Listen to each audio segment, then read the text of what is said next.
Oi, você viu minha nova AUG? Essa é a única arma com efeito sonoro de disparo.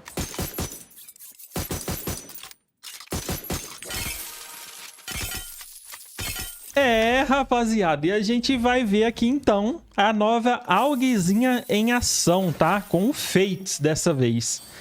Fates aparecendo de novo em pouco prazo, mas é porque ele tá com esse vídeo aqui que tá bem interessante, né? Então a gente tem que conferir, não tem jeito. Aí, agora sim é Action. Tome. Muito top o barulho dela, cara.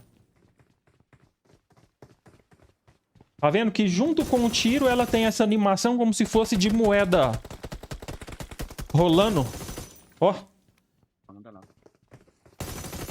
Caraca, a família inteira ali.